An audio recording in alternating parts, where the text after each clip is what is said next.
Good Morning Business, le grand entretien. Le grand entretien, ce matin, on va parler de changement climatique. Notre invité avec Raphaël Legendre, c'est Ilian Moundib. Bonjour. Bonjour. Vous êtes ingénieur en stratégie de résilience climatique. Vous avez publié S'adapter au changement climatique. C'est aux éditions Tana. Météo France a dévoilé hier ses nouvelles projections climatiques pour une France à plus 4 degrés à la fin du siècle. En gros, la région parisienne, ça sera Montpellier, tandis que la moitié sud, elle ressemblera à l'Andalousie. Il n'est plus question de lutter contre le changement climatique. Désormais, il faut s'adapter.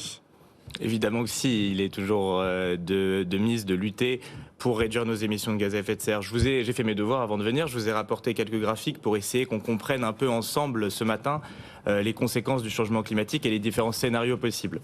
Donc sur le graphique que je vous présente ici, c'est un graphique du Haut Conseil pour le climat. Vous avez 3 générations de Français et vous avez ce qu'on appelle les bandes climatiques. Les bandes climatiques, en réalité, ce sont les différences de température que vous avez par rapport à l'ère pré-industrielle selon la couleur. Quand vous êtes en vert bleu, vous êtes autour de 0 ou 1 degré de différence. Et aujourd'hui, ici la figure date de 2022, mais on est pareil, en France on a déjà pris autour de 1,7 degré, 2 degrés. Ce qu'on voit, parce qu'une partie de nos auditeurs ne sont uniquement en radio, ils ne vous voient pas. Donc pour ceux qui sont nés en 1950, il ne fera pas trop chaud jusqu'à ce qu'ils aient 70 ans. Pour ceux qui sont nés en 2020, exactement. En gros, à partir de l'âge adulte, ils vont déjà connaître des changements climatiques très importants. Exactement. Et ce qu'il faut remarquer aussi dans cette figure, c'est qu'on a 3 scénarios possibles pour le futur. On a un scénario bleu ici, qu'on appelle scénario forte baisse des émissions, ce sont les accords de Paris. Et vous remarquez que dans ce scénario bleu, on reste jaune, c'est-à-dire que le changement climatique est irréversible. Si on arrête d'émettre des émissions de gaz à effet de serre demain matin, on arrête le changement climatique à 1,7 degré en France, mais on ne revient pas en arrière. Ça signifie en particulier que les conditions, par exemple, de 2022, où on n'avait plus d'eau au robinet sur une partie du sud de la France, sont la nouvelle moyenne à 2050, 2060.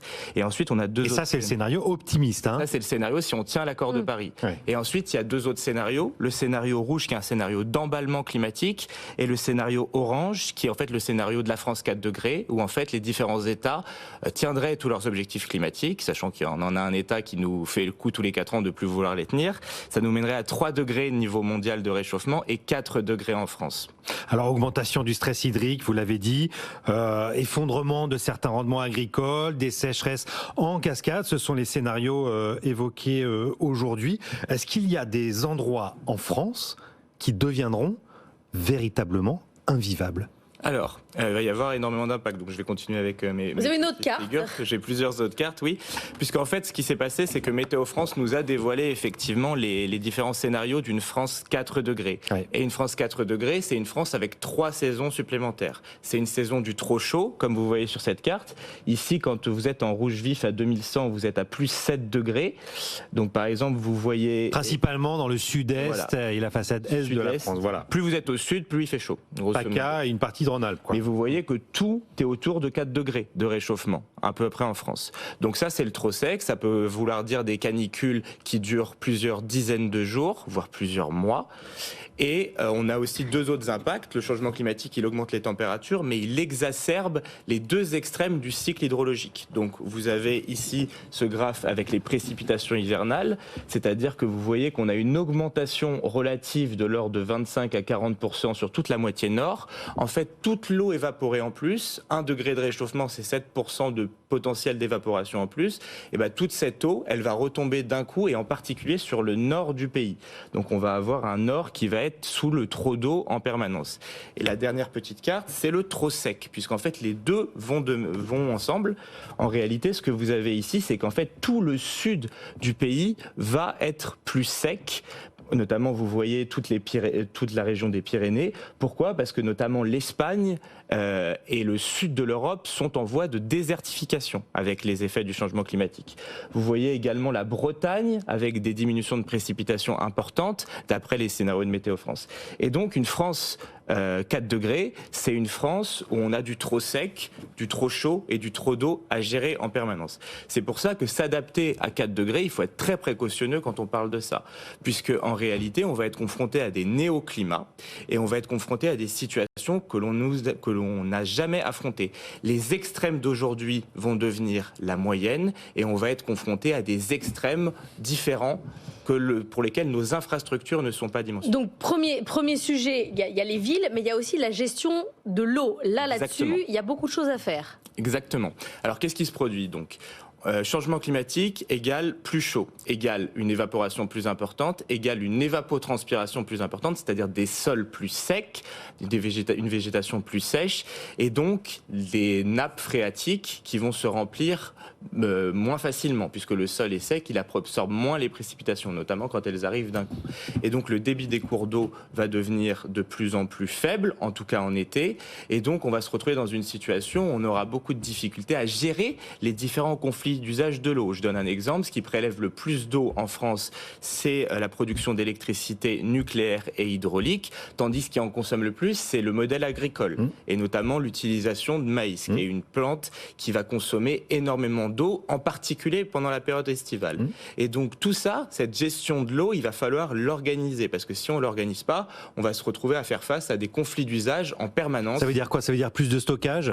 On a vu les conflits qu'il y a pu y avoir autour des méga-bassines ces derniers mois, ces dernières années. Donc, qu'est-ce que vous proposez comme solution ? Alors, la meilleure solution, c'est ce qu'on appelle l'hydrologie régénérative. Qu'est-ce que c'est l'hydrologie régénérative ? C'est en fait, on va cultiver l'eau, on va utiliser la parcelle agricole pour, en fait, au lieu qu'on ait une parcelle agricole ici qui fait quand on a un excès d'eau, tout va dévaler sur la pente, on va remplir notre parcelle agricole de petites retenues avec sol désimperméabilisé pour que l'eau puisse se réinfiltrer profondément dans les sols. Et en fait, ce qu'on va faire, c'est qu'on va utiliser des formes d'agriculture pour ralentir le cycle de l'eau. C'est presque de la culture en terrasse. Non. Il y a presque des rizières. Ça ressemble, oui, effectivement. Ouais. Et en fait, l'idée, c'est aussi d'y adjoindre toutes les solutions d'agroécologie et d'agroforesterie. Les arbres sont le meilleur stockage d'eau qu'on a en réalité, puisqu'avec leurs racines, ils vont aller stocker de l'eau en profondeur, et également, ils vont pouvoir, en période de sécheresse, aller chercher de l'eau en profondeur pour tout l'écosystème, pour tout le sol. Et tout ce qui est agroécologie, c'est ce qui va nous permettre de remettre de la vie dans les sols. Plus on a de vie dans les sols, plus on va pouvoir, en fait, faire circuler l'eau et donc ralentir le cycle de l'eau et donc se préparer à des sécheresses qui seront plus intenses et absorber des excès de précipitations qu'on va devoir affronter. Est-ce qu'après vous avez chiffré, parce que on comprend très bien, c'est très clair après ce cours de réchauffement climatique, mais il faut parler aux agriculteurs en termes de ROI, en termes d'investissement. Est-ce que vous arrivez à chiffrer le coût d'avoir une démarche préventive par rapport à attendre que ça se passe mal ? Oui, alors ça c'est je vais peut-être répondre avec un paradigme plutôt, c'est le paradigme de la robustesse par rapport au paradigme de l'efficacité. Aujourd'hui, notre système économique, et en particulier notre système agricole, il se retrouve dans une situation où on va essayer d'avoir toujours le meilleur rendement. Si on a toujours le meilleur rendement, on va utiliser des types de cultures qui sont homogènes génétiquement et donc on va devoir y mettre des engrais et des pesticides et on va dégrader progressivement la qualité de nos sols. Et en fait, il va falloir, et donc ça va nous faire un bon rendement, on va dire, je dis n'importe quoi, 5%, 6%, et à un moment, en fait, vous allez avoir une crise grave et cette crise grave, elle va vous faire perdre 70% de rendement. Et donc ça, c'est le paradigme de l'efficacité dans notre économie. Si on est efficace à tout point de vue, en fait, on n'est pas robuste. La question de la robustesse, qui vient du biologiste Olivier Hamon, c'est l'idée d'avoir un système économique qui fait peut-être un peu moins de rendement, mais qui, quand il est confronté à une crise grave, ne s'effondre pas d'un coup. Capacité de résilience. Exactement. Ça peut être aussi la question de la résilience. C'est un peu la même chose en termes de sémantique. Mais l'idée, c'est d'avoir en fait un système économique qui prend en compte, qui fait de la prospective sur le futur réel qui va lui arriver, qui donc essaye d'anticiper et qui essaye fondamentalement de pas mettre tous ses œufs dans le même panier. D'accord ? C'est ça fondamentalement la question de la robustesse. Ilan Moundib, une dernière question sur les politiques publiques. Oui. Gouverner, c'est prévoir. Est-ce que vous estimez que les politiques publiques et les politiques dans leur ensemble sont à la hauteur de ce bouleversement ? Est-ce qu'on a assez planifié ce changement ? Alors évidemment non, malheureusement. Pourquoi ? Parce que justement, il n'y a pas cette logique de planification. La planification est aujourd'hui un petit peu un mot commercial qui ne recouvre pas de réalité concrète.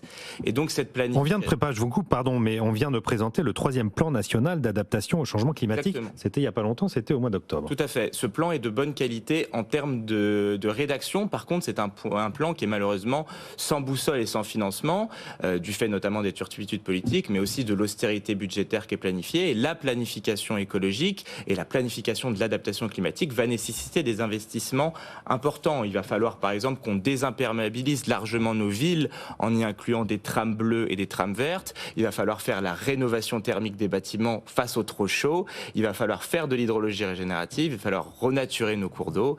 Il va falloir adapter nos forêts aussi. Nos forêts sont en train de s'effondrer parce que le changement climatique va déjà trop vite pour elles. Et donc, il va nous falloir remettre en fait les décisions collectives démocratiques au centre de notre avenir, puisqu'on va devoir faire face à aux effets du changement climatique, et mieux vaut l'anticiper que de le subir.